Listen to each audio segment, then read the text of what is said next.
Le bruit d'un moteur de fusée atteint les 140 ou 150 décibels. Autrement dit, c'est un bruit énorme. Comment serait-il possible d'entendre des voix d'astronautes dans le tumulte d'un moteur de fusée en marche?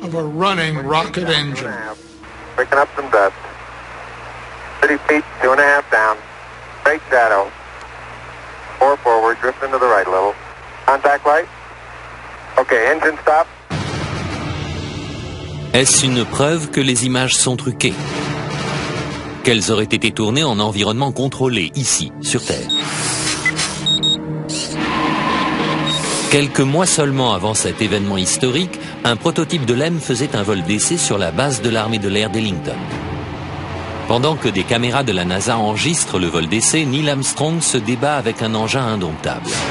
Finalement, à 100 mètres d'altitude, il finit par perdre le contrôle de l'appareil, mais réussit malgré tout à s'éjecter au dernier moment.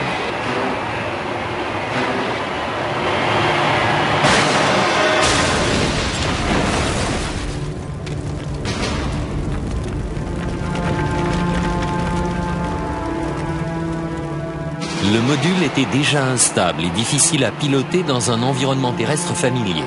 Comment aurait-il pu alors se poser parfaitement sur le terrain inconnu de la Lune? Le LEM avait un seul moteur principal.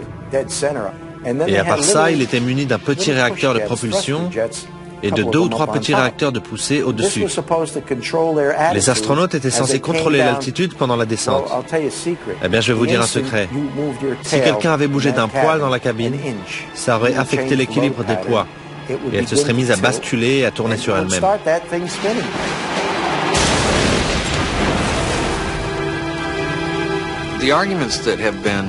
Les objections présentées par ceux qui pensent que l'alunissage était une imposture sont très élaborées. Et elles doivent l'être pour défendre une théorie pareille. Mais il y a une preuve qui reste irréfutable. Sur la surface de la Lune, il y a toujours des empreintes de pas, des empreintes de bottes. Mais les tenants de la théorie du complot affirment que même ces empreintes sont douteuses.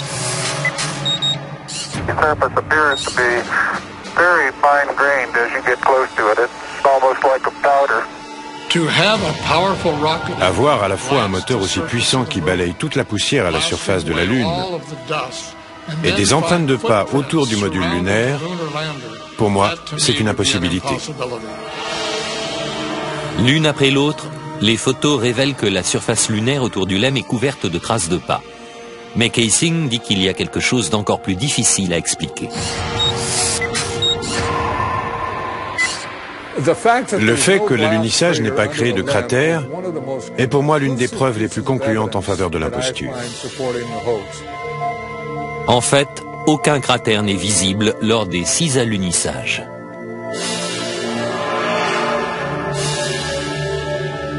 Mais Paul Fjeld, spécialiste en LEM, dit pouvoir nous expliquer pourquoi le module lunaire n'a pas créé de cratère en se posant sur la Lune. La force émise par les réacteurs lors de la descente est environ de 700 à 1000 kg. Ça fait seulement voler de la poussière, ça ne fait rien brûler. Et pourtant, même les illustrations scientifiques de la NASA montrent clairement un cratère sous le module. Et puis il y a encore une chose. S'il s'était vraiment posé sur la Lune, cette poussière serait ensuite retombée. Or, on n'observe pas la moindre trace de poussière sur les pieds du module lunaire. Cela seul a suffi à me faire penser que ce que je voyais ne pouvait pas être un module qui s'était posé sur la Lune. Le LEM n'était-il qu'un prototype installé sur un décor de cinéma? L'empreinte qu'Armstrong a laissée en disant « un petit pas pour l'homme, un grand bond pour l'humanité » a très bien pu être faite sur l'Air 51.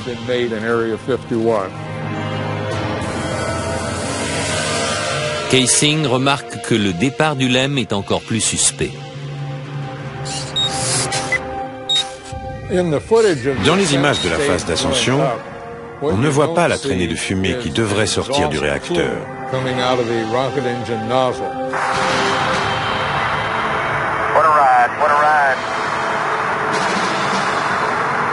Que voit-on? On voit le module décoller tout d'un coup, sans la moindre fumée, comme s'il était juste hissé à l'aide d'un câble. Est-ce la preuve qu'il s'agissait d'un complot? Le gouvernement était-il capable d'une mystification d'une telle envergure? Pour présenter tout cela comme une supercherie, ils doivent nier toutes les preuves et tous les tests scientifiques qui témoignent des alunisages.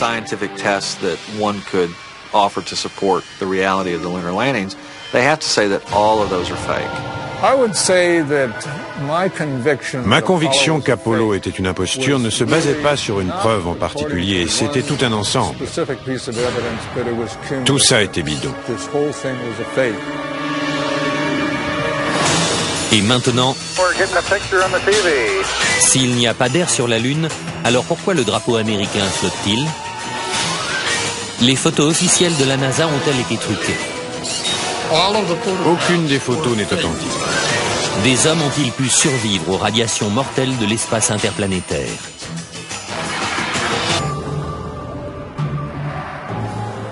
Si les alunissages ont vraiment été filmés dans un studio de cinéma, alors où sont les preuves? D'après David Percy, réalisateur et photographe de renom, la preuve est dans les photos et les films de la NASA elle-même.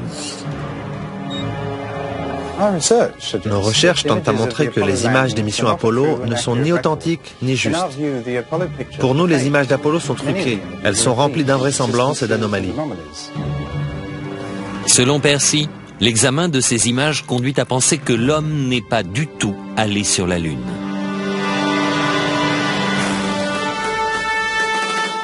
La célèbre image d'un homme faisant ses premiers pas sur la Lune. L'une des plus marquantes de notre histoire. Mais pourquoi des images d'une telle importance sont-elles si floues et difficiles à voir?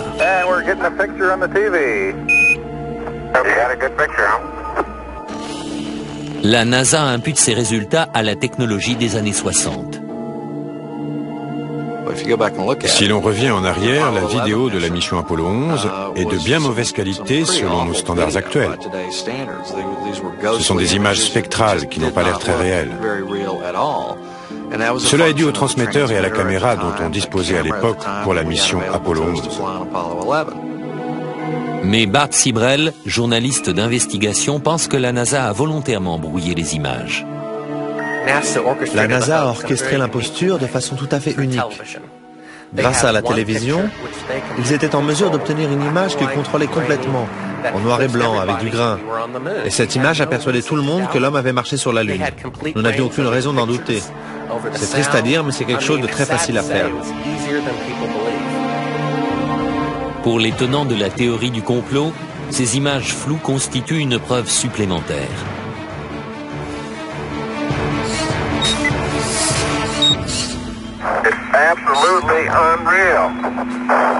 Apparemment, les astronautes se déplacent dans la pesanteur lunaire, qui est 6 fois plus faible que celle de la Terre. Mais Percy remarque que si on double la vitesse du film, ils ont l'air de courir sur Terre.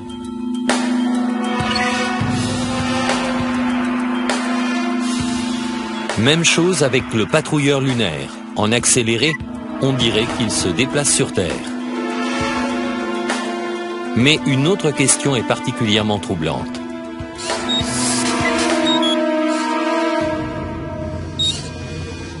S'il n'y a ni air, ni vent sur la Lune, pourquoi ce drapeau flotte-t-il? Si le drapeau flotte sur la Lune où il n'y a pas d'atmosphère, c'est qu'il y a eu un petit coup de vent sur l'Air 51 pendant le tournage. Ces astronautes seraient-ils vraiment en train de planter un drapeau dans le sol lunaire?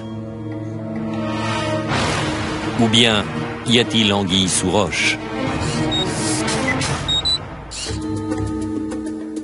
Et que penser des photographies? Pour certains, les encombrantes combinaisons spatiales auraient rendu extrêmement difficile la manipulation des appareils que les astronautes portaient sur leur poitrine. Jan Lundberg a conçu ces appareils. Une fois sur la surface lunaire, en tenue et avec l'équipement de survie, ils ne pouvaient pas voir les appareils. Ils ne pouvaient pas pencher leur tête assez bas. Ils n'avaient pas de viseur. Ils devaient viser en déplaçant leur corps.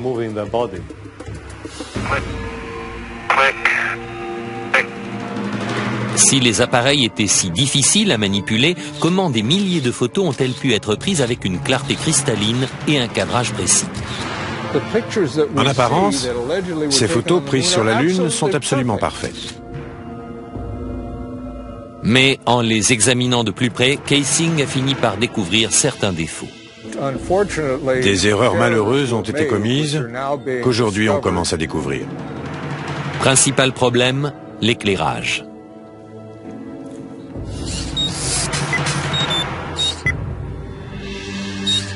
Sur la Lune, la seule source de lumière pour les astronautes était le Soleil. Ils n'avaient pas d'éclairage supplémentaire, pas de flash, rien de ce genre.